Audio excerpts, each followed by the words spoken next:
Chupra. Good morning, guys. Good morning, guys. Good morning, guys. Chilla.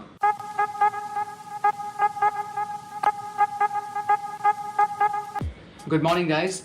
This is Shaunak and you're watching my YouTube channel Motorid, and today we're talking about why should we use our front brakes more often than our rear brakes. Let's get this video going.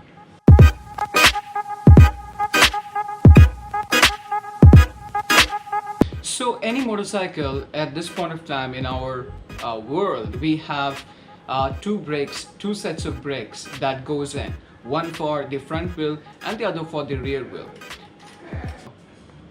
Oh. Where are you going? Oh, where are you going? Oh. Right, so we were talking about why should we use our front brakes often than we do. So our motorcycle has two sets of brakes, one for the front wheel and the other for the rear wheel. Now there is an understanding about the physics and how a motorcycle works in order to understand why should we use the front brakes more and why is it more effective. Now in order to understand why should we use the front brakes, we need to understand what happens when we use the front brake and what happens when we use the rear brakes to the suspension of the motorcycle. So whenever you're riding a motorcycle, the motorcycle is in a state of inertia, it's moving, right?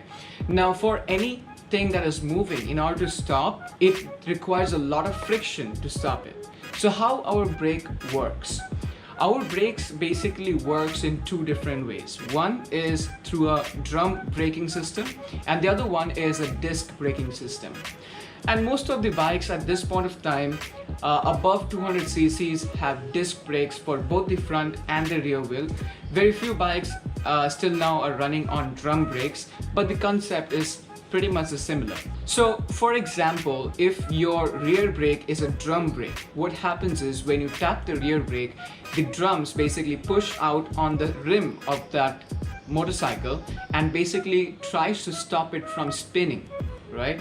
And if it's a disc brake, it would have a disc on the rear wheel, and when you push down the brake, the calipers of that brake basically squeezes the brake pads tighter onto the disc, again stopping it from spinning.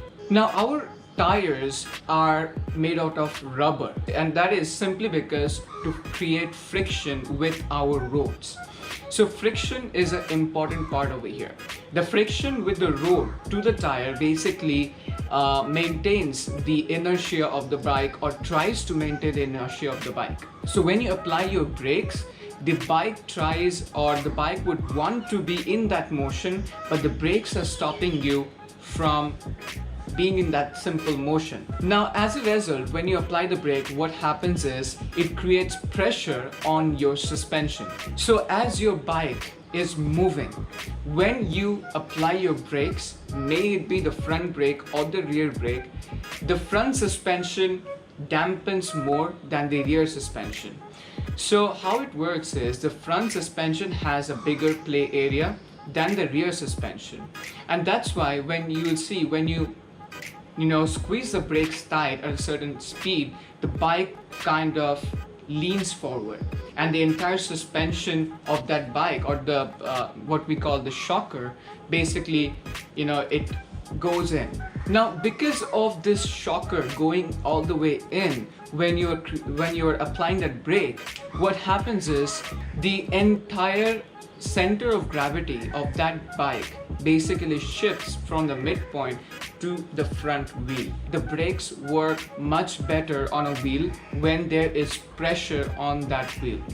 And when you are applying the brake, may it be the rear brake or the front brake, as the shockers of the front are going in much more than the rear one, the entire body weight of the bike shifts towards the front. Now at that very point of time, if you are much harder on your rear brakes, what will happen is there is not much pressure on your rear brakes. So your rear brake will lock up and you will fishtail. And obviously that's not something that you want to happen. So that is why when you're applying brakes, you should always apply front brake, so that you are applying the brakes on that particular wheel on which it has a lot of pressure directly to the ground. So that is the reason why the front wheels have a bigger disc plate than the rear, because the front wheel being on much more pressure would need much more energy to stop, or the much more friction to stop that wheel from rotating.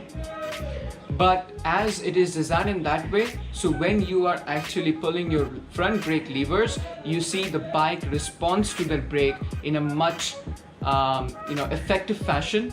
Whereas if you would have applied your rear brake, you would see that the bike is not slowing down like you would want it to slow down.